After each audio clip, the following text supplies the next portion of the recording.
Alors, on commence un nouveau chapitre, produits scalaires. Donc, c'est un chapitre que vous avez déjà fait en première, mais cette fois-ci, on va le transférer dans l'espace.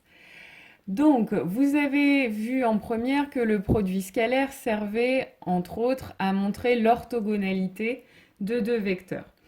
Donc, on va commencer ce chapitre en définissant l'orthogonalité dans l'espace.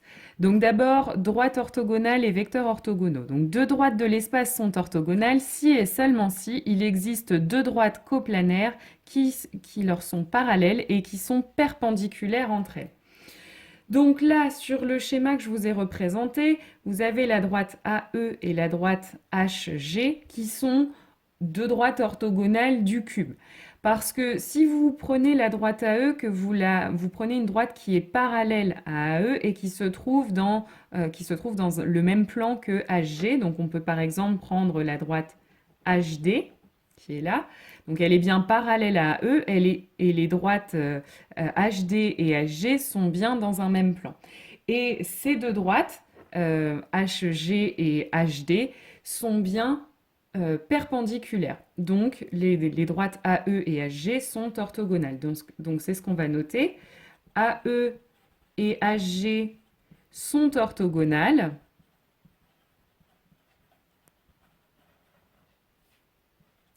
Car la droite AE est parallèle à la droite HD et HG et HD sont perpendiculaires.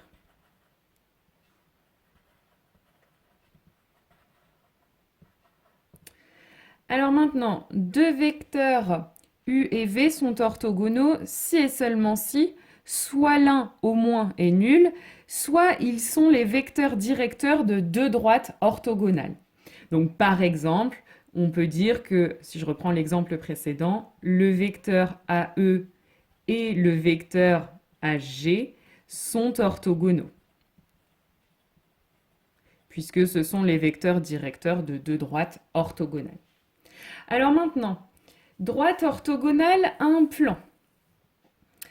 Alors, une droite est orthogonale à un plan si et seulement si elle est orthogonale à deux droites séquentes de ce plan. Donc là, sur mon schéma, vous avez D1 et D2 qui sont deux droites séquentes du plan, et vous avez votre droite delta qui est orthogonale à la fois à D1 et à D2. Et puis, si une droite est orthogonale à un plan, elle est orthogonale à toute droite de ce plan. Là, si vous regardez la droite D qui est un petit peu toute seule là dans le plan qui est bleu là, eh bien, puisque delta est orthogonale au plan, delta est aussi orthogonale à D. Alors attention, deux droites perpendiculaires à une même droite ne sont pas parallèles entre elles dans l'espace. Hein, si vous avez là, mes stylos là sont parallèles entre eux, sont perpendiculaires, pardon. Je prends une deuxième droite qui va être perpendiculaire à mon stylo bleu. Clairement, mon stylo rouge et ce nouveau stylo, ils ne sont pas parallèles. Hein. Donc attention à ce qui est valable dans le plan n'est pas valable forcément dans l'espace. Alors, propriété. Une droite de vecteur directeur U est orthogonale à un plan de vecteur directeur V et W si et seulement si U est orthogonale à V et à W. Alors, cette propriété, vous pouvez vraiment la surligner, elle va vraiment nous servir très souvent pour montrer qu'une droite est orthogonale à un plan.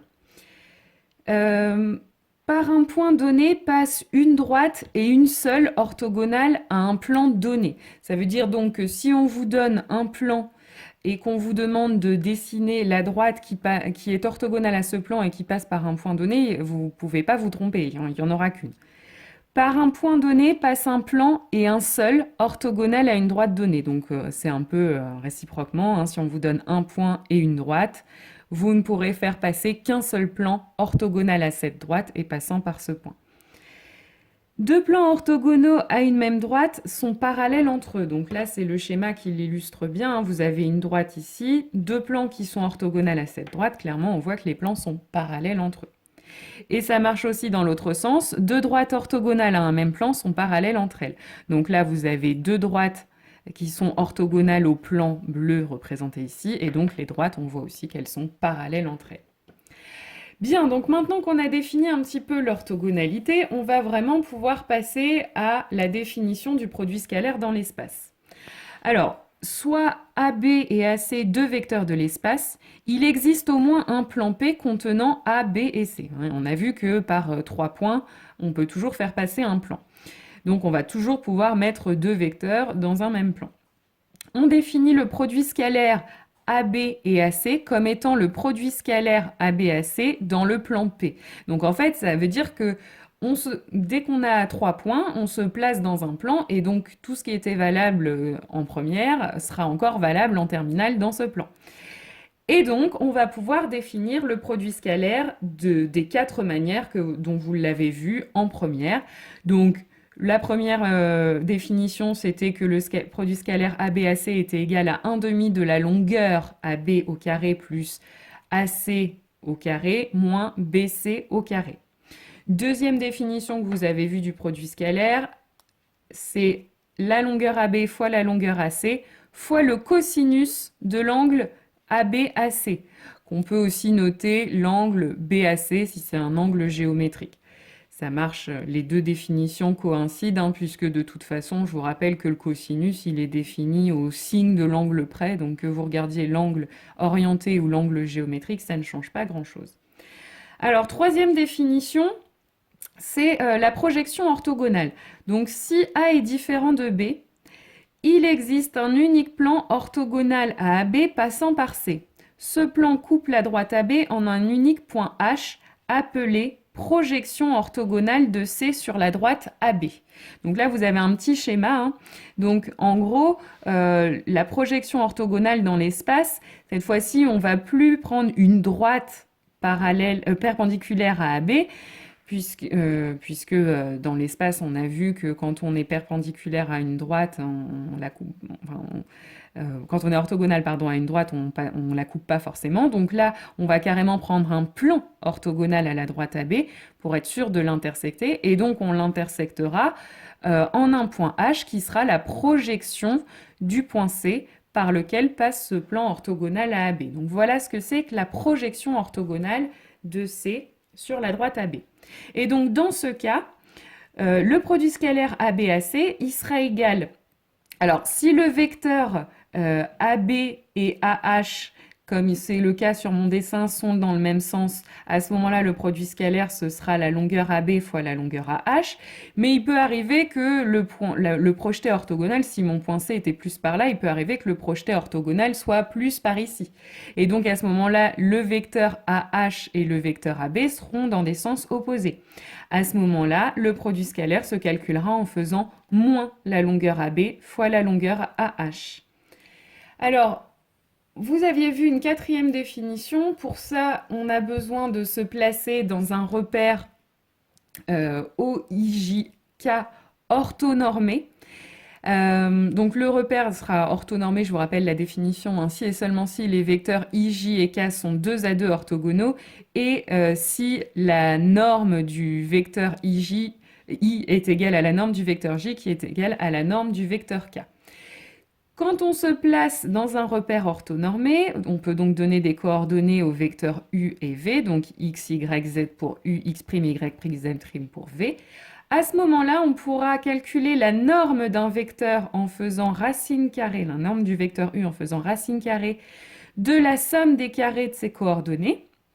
Et le produit scalaire, quatrième définition, se calculera en faisant x fois x', donc produit des abscisses, plus y fois y', donc produit des ordonnées, plus z fois z', donc produit des cotes. Alors, parmi toutes ces définitions du produit scalaire, il y en a deux qui sont plus importantes que les autres. Évidemment, on travaille beaucoup avec les coordonnées, donc celle-ci, il faut que vous la connaissiez. Et puis, il y a une autre chose qu'on fera avec le produit scalaire, c'est calculer des angles. Donc, la formule avec le cosinus de l'angle ABAC ou le cosinus de l'angle BAC, il faut la connaître aussi. En fait, il faut connaître les 4, mais c'est vraiment ces deux-là qui vont servir le plus souvent. J'ai même envie de dire tout le temps.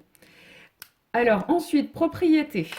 Donc, propriété du produit scalaire. Le produit scalaire UV est égal au produit scalaire VU, c'est comme dans le plan. Il est commutatif, ce produit scalaire.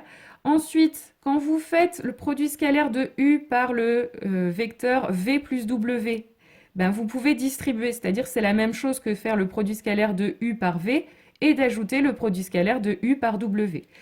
Vous pouvez distribuer à gauche, mais vous pouvez aussi distribuer à droite. Donc la deuxième propriété, c'est un peu la même chose.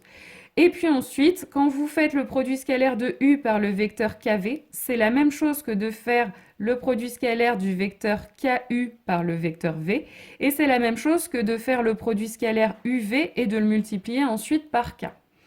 Voilà.